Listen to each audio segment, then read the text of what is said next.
think we're live.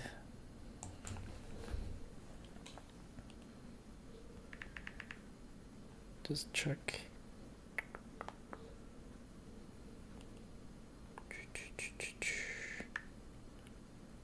I think I'm live. Just let me double check.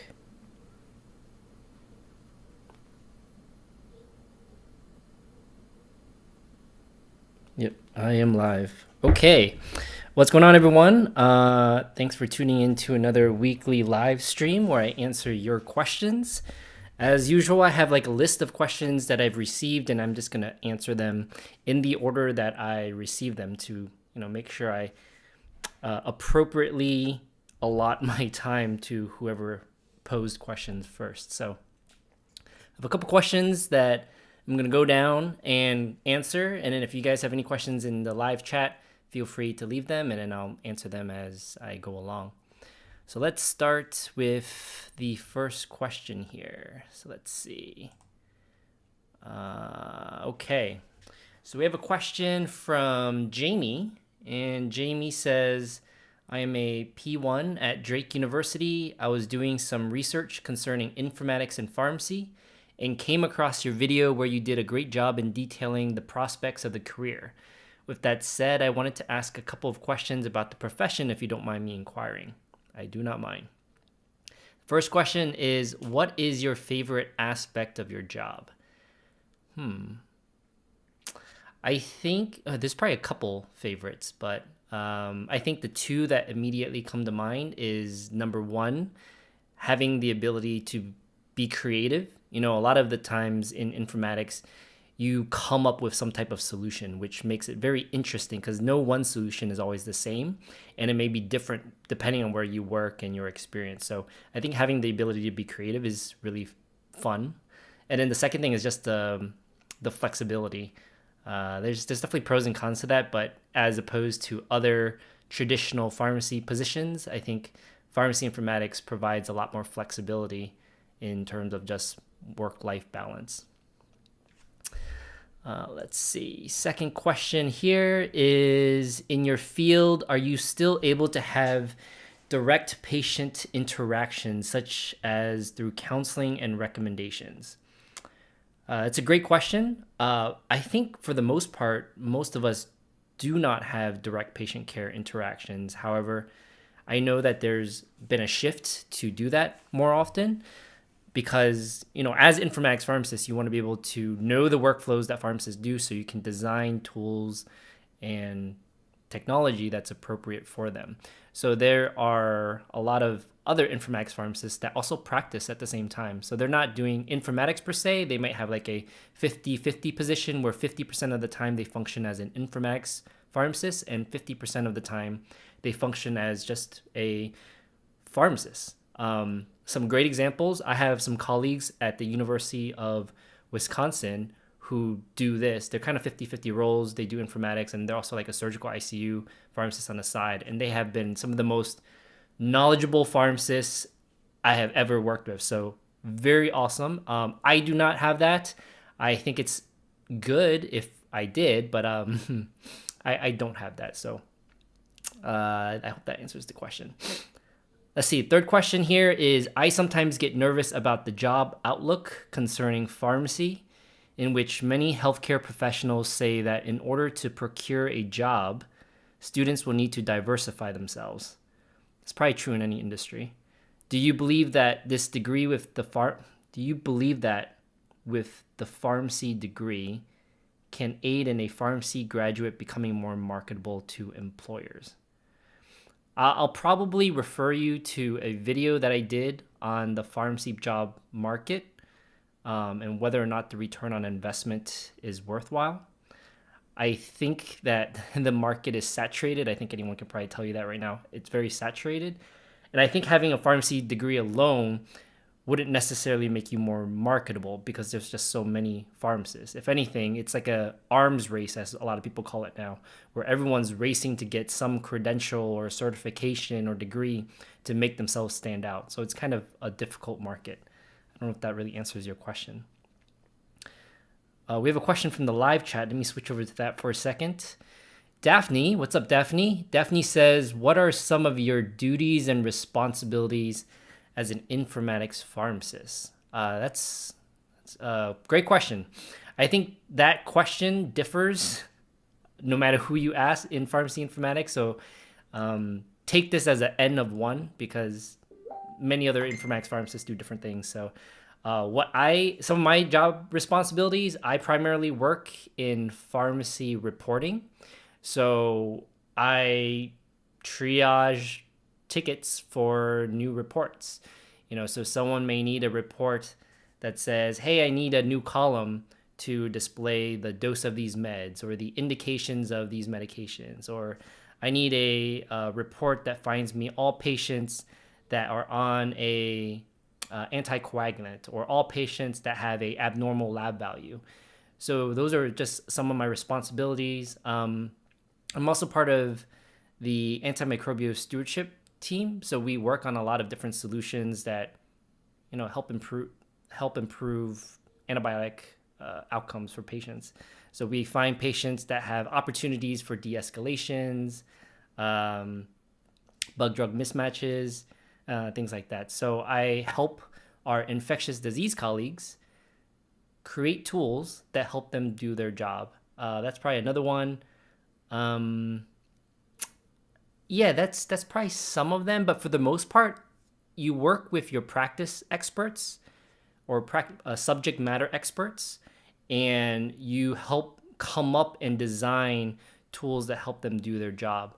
And so that usually ends up being like emails back and forth, meetings back and forth. You build a prototype of whatever solution that they're looking for, you test it, and then you put it into production. That probably sums up, like, as a big picture, some of the things that I do. All right, so back to some of these questions. The fourth question from Jamie is, do you believe that the job growth for this specialty in pharmacy is promising? Oh, this should be a fun question. I think I've gotten this question a lot, and I think I'm going to do a video on this. So I think the question here is, what is the job outlook for pharmacy informatics? And I was doing a little bit of research on this a couple days ago, and I was very surprised to see that there wasn't a lot of data out there or much people talking about pharmacy informatics jobs. And I think one of the difficulties in doing this is, what is the definition of a pharmacy informatics job? It's very hard to define because there are positions that are very non-traditional in spaces that are not typically where a pharmacist may apply. And do those jobs count? So let's use big tech as an example. Jobs at Amazon, Apple, Microsoft that maybe aren't looking for a pharmacist degree or qualification, but they may hire one. Does that count as a pharmacy informatics job? And I think the point here is that the denominator is very hard to define.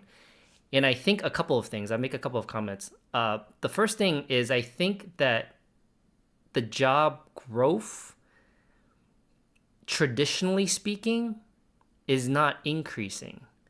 If anything, compared to the last decade, it's actually decreasing, relatively speaking. So the reason why I think this is because meaningful use, which came about in the 2009 Patient Affordable Care Act, or Obamacare, they basically said the whole United States needed to go from paper to electronic health records.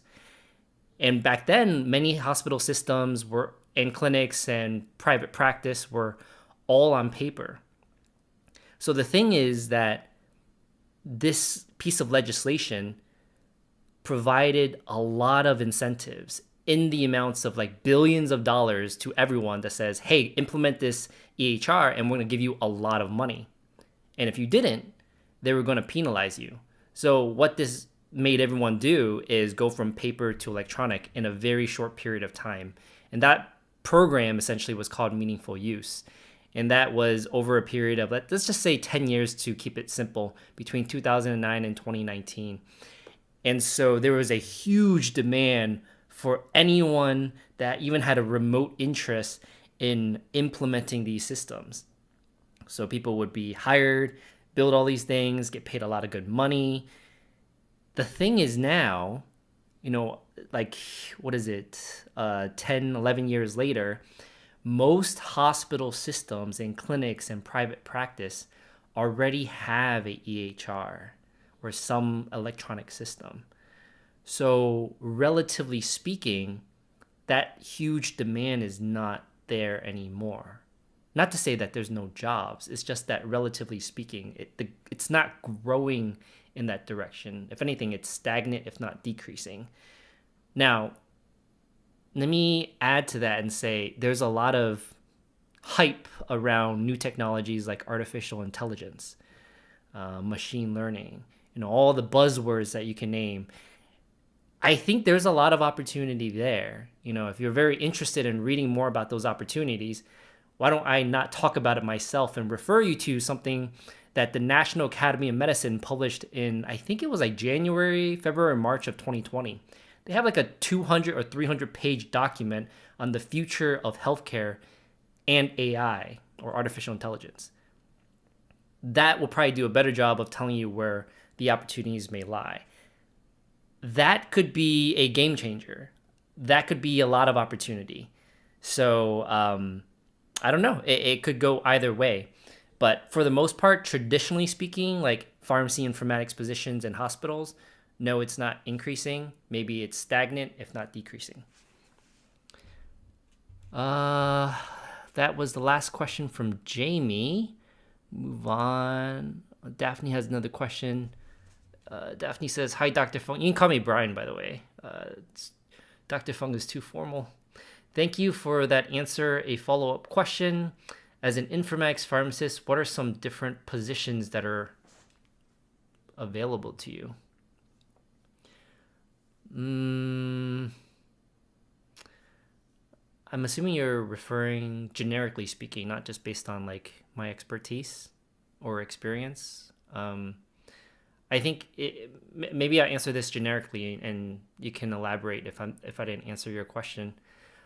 In terms of different positions, maybe some of my colleagues do in pharmacy informatics.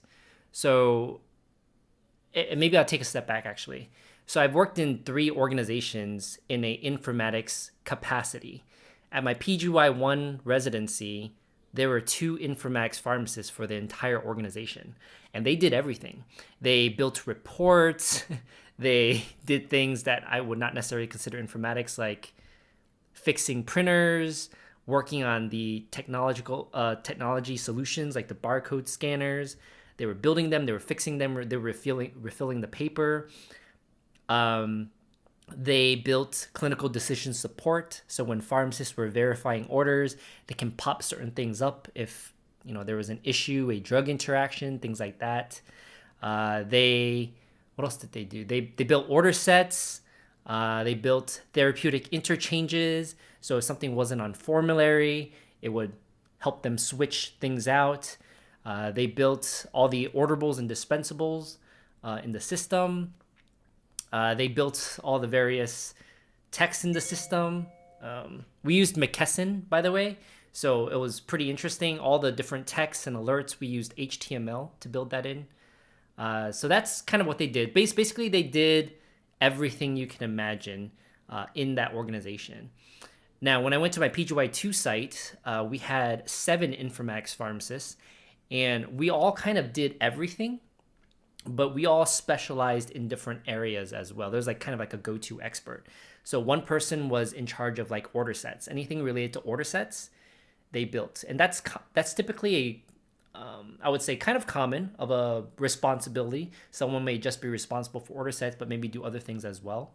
So they built order sets for the organization. Someone else was in charge of reporting.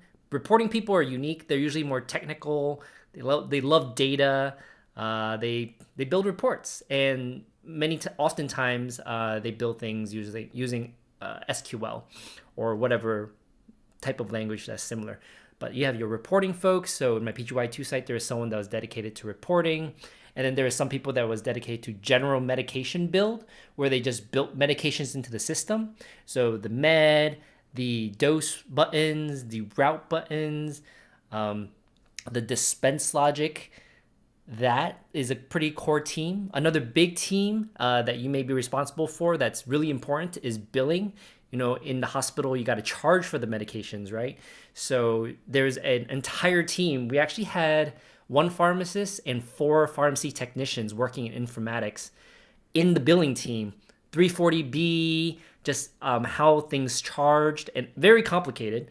How typical medications charged, bulk orders, orders in the OR. Very complex set of skills required for that. Not my expertise, very complicated. But billing is another one. Clinical decision support is pretty popular.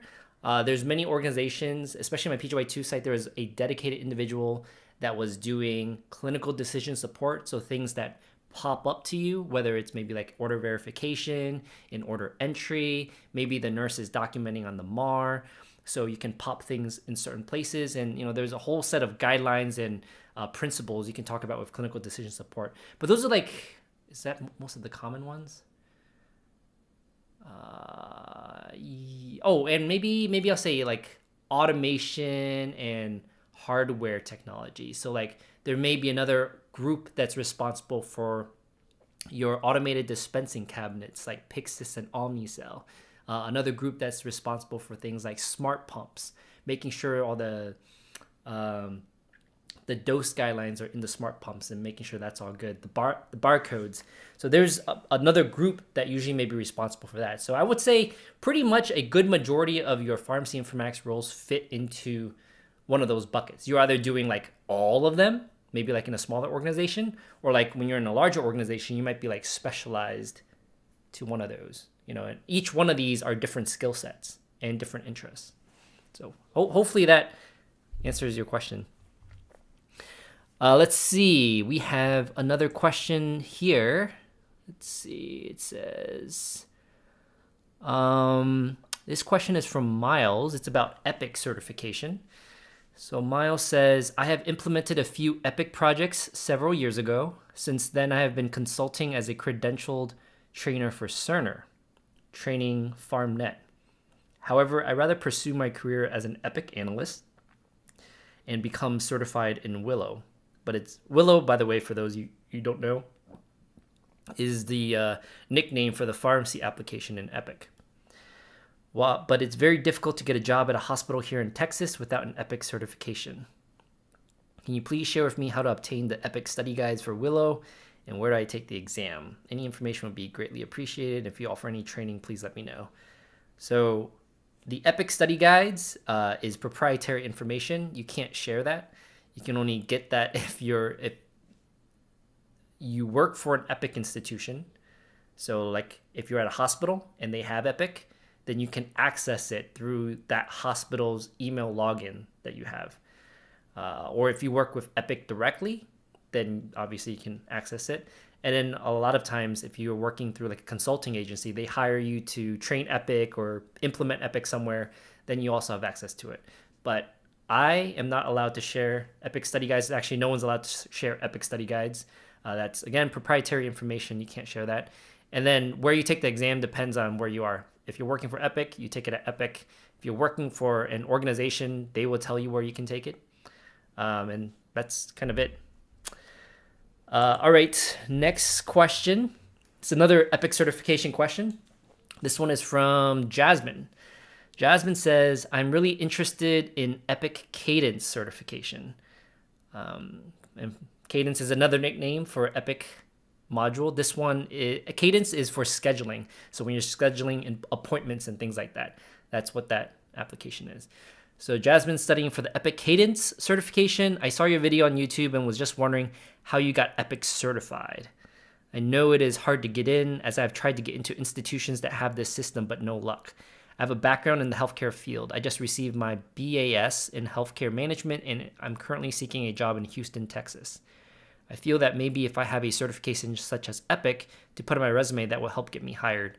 Do you know of any other institutions like Epic that are easier to get into? So how I got my Epic certification, I actually got Epic Proficient, which is the same thing. It's an Epic certification, but there's 2 levels. There's proficiency and then there's certification.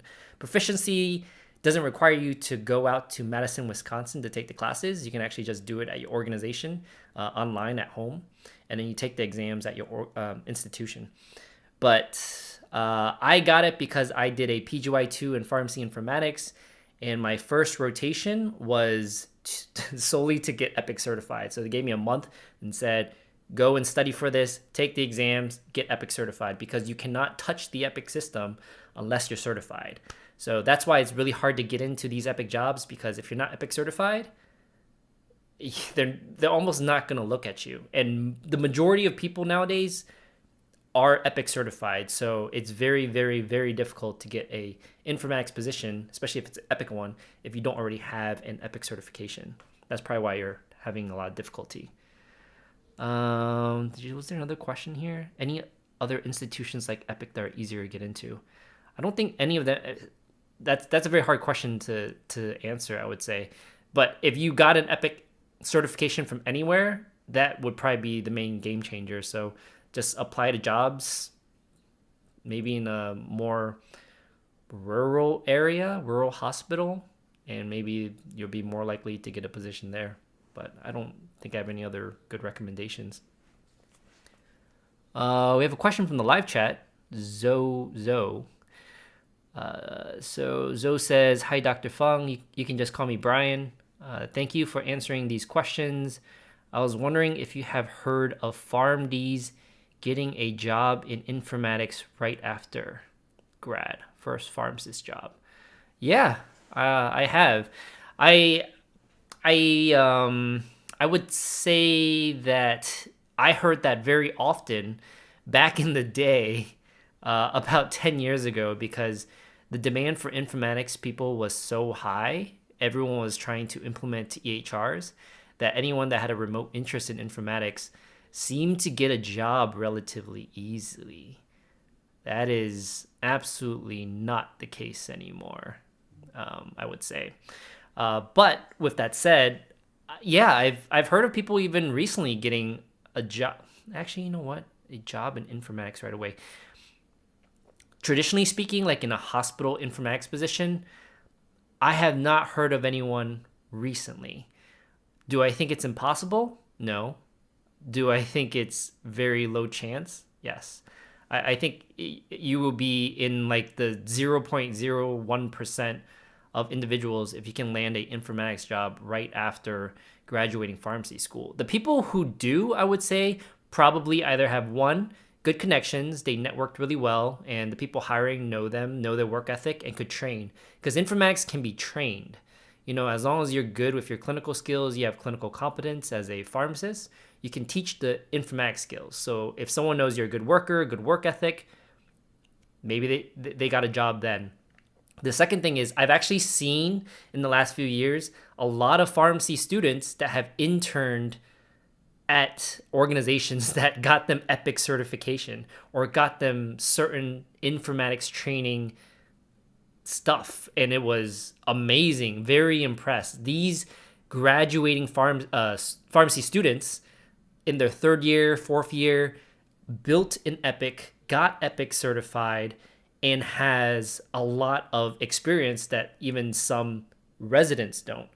I was very impressed with that. So I would say those individuals very likely could get an informatics job. But personally, right now, I have not heard of anyone getting a job, first job as a informatics pharmacist. Let's do one more and I'll jump back to the questions. Daphne says, yes, that answers my question.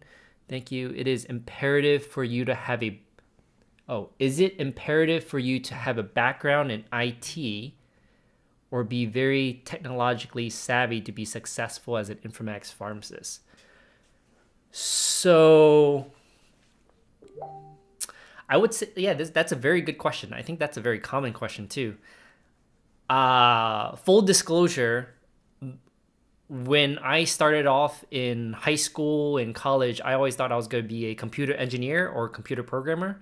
So I actually have a decent amount of programming experience back from high school and college. I did like C++, HTML, Java, Oracle database. So I've learned a lot of programming languages in the past. So you can say I'm technologically savvy in that sense. Do I think it's required? No, I don't think it's required at all. I think what's beneficial about knowing programming languages or being technologically savvy per se is understanding that computers think a certain way. As clinicians or pharmacists that we think in certain ways. We think about how do we treat the patient. But as we know, patient care is gray. It's not black and white, right? It's complicated. So we have to make clinical decisions that are already complex. Now think about that for a second. How do you translate that to a computer that's dumb? And then all the AI people is probably going to hate me for that saying that. But anyways, but basically translating what we think as clinicians to a computer that's black and white that can only accept certain inputs and only spit out certain outputs, you have to understand how a computer thinks. So having a background in like programming will allow you to know that this is not possible. This is possible. Or maybe it's not possible, but if we tweak this, then it's possible. So I think that's what's beneficial. So kind of like the syntax and limitations of technology is very beneficial there. Do you have to be, to be successful? So in 2013, there was a conference, it was a UHC conference, University Healthcare Consortium, which turned into Vizient now. Most people know it as Vizient, where a group of informatics pharmacists got together and they talked about what is the best, who are the best candidates for pharmacy informatics. And it seemed as though it was almost a unanimous decision. The best candidates to be informatics pharmacists are pharmacists that have practiced in pharmacy for years. Because if you think about it, right, pharmacy informatics is a specialty. The foundation is pharmacy. If you're going to be an informatics pharmacist that builds tools for pharmacists, then you should be a good pharmacist first. So I would say to be most successful is not to learn the technical skills. It's great and you can learn it, on the job or on the side. But knowing the workflows of a pharmacist, knowing the medication use process, knowing what pharmacists do day in, day out will undoubtedly be one of the best skills you can have as an informatics pharmacist. So what would make you successful? Let's see. So I'm trying to stick to 30 minutes here. So I'm gonna answer there's a couple questions. I'll answer a couple more questions and then maybe I gotta pop off. So let's see. William Kim. Everyone's so formal. William says, "Hi, Dr. Fong. Please just call me Brian." I appreciate the formality though. I am a P3 student who is soon off to APPEs. Congrats, by the way. That's a very exciting time. Hopefully it's not all virtual because being in person is more interesting for APPEs. Unfortunately, I didn't get any informatics rotations. What other ways can I get some amount of exposure to this field? I am really interested. So that's okay. That's perfectly okay. I personally didn't even get an informatics rotation until I was like 3 months into my PGY1. I don't think I got any informatics experience during APPEs. That's perfectly okay. So when you're on APPEs or even IPPEs or even just in pharmacy school, there are many opportunities for informatics. And then to be honest, it doesn't even have to be informatics. But let's start with informatics first. So the easiest way to get some exposure is literally to ask. There's so much opportunity out there. So we can get to your rotations, ask them, ask your preceptor, ask the director there. Two things. One, are there any projects that you're trying to solve that's related to informatics? Maybe it's like an order set that they're trying to build, a new clinical decision support tool they're trying to work on, or some patient safety issue that occurred, and maybe you can think or work with your preceptor to build some informatics solution in there. But everyone's on EHRs nowadays. There's of course some that are still on paper, but there are so many opportunities. You just have to ask, and it differs by organization. And if they don't, that's okay too. You can also ask about, hey, can I meet with the informatics pharmacists? And maybe have conversations with them. And then once you meet with them, ask them, hey, is there any projects that I can work on? Excellent way. People love help. So I think you'll get a lot of opportunities there just by asking. The other thing is that it doesn't have to be informatics, because there are other ways to develop skills that would make you an excellent informatics pharmacist without doing quote unquote informatics work. And one of these great examples I always tell students is like to just work on projects. You know, as an informatics pharmacist, we do a lot of different projects. You know, we're building a new alert, we're building a new order set, we're building a new medication, we're building something into the EHR. It's a project. And your ability to manage that project, which involves a lot of communication, you know, you communicate with your practice, your subject matter experts, or your SMEs. You communicate them, you define a scope of what that project is. Like, what are you trying to do? You're building a order set for what? For sepsis, based on what guideline? What meds do you want? What labs do you want? Like, what are you trying to build? Are you trying to make it available to all these different users to order? Like, what is your scope you're trying to build? What is the timeline that you need to build it? How much effort do you need to put into it? The testing that goes into it, the implementation, the training. But basically what I'm trying to say is like the ability to manage a project from beginning to end is a very important skill set, but it doesn't have to be informatics related. So let's say you're an organization, APHA, ASP, AMCP, or whatever organization, there's always projects you got to work on, right? So some projects I worked on when I was in pharmacy school was I built websites, you know, or I built sign-up sheets because we were doing screenings for diabetes or hypertension, or I built stores, or I built something. I don't know. There's just different things that you can do in pharmacy school or just on rotations and things like that. That's just doing something. But your ability to take something and execute it from beginning to end is a great way to develop skills in informatics. Hopefully that answered the question. Good luck on APPEs. Carlio says, I agree, I work in Willow. Oh, that's awesome. A fellow pharmacy informaticist. Johnny. Oh, hey, Johnny. I couldn't agree more with you, Brian, on the IT question. I'm an IT professional. I forgot about that. Specializing in in-house software. Knowing how the field works enhances the way to develop technical software.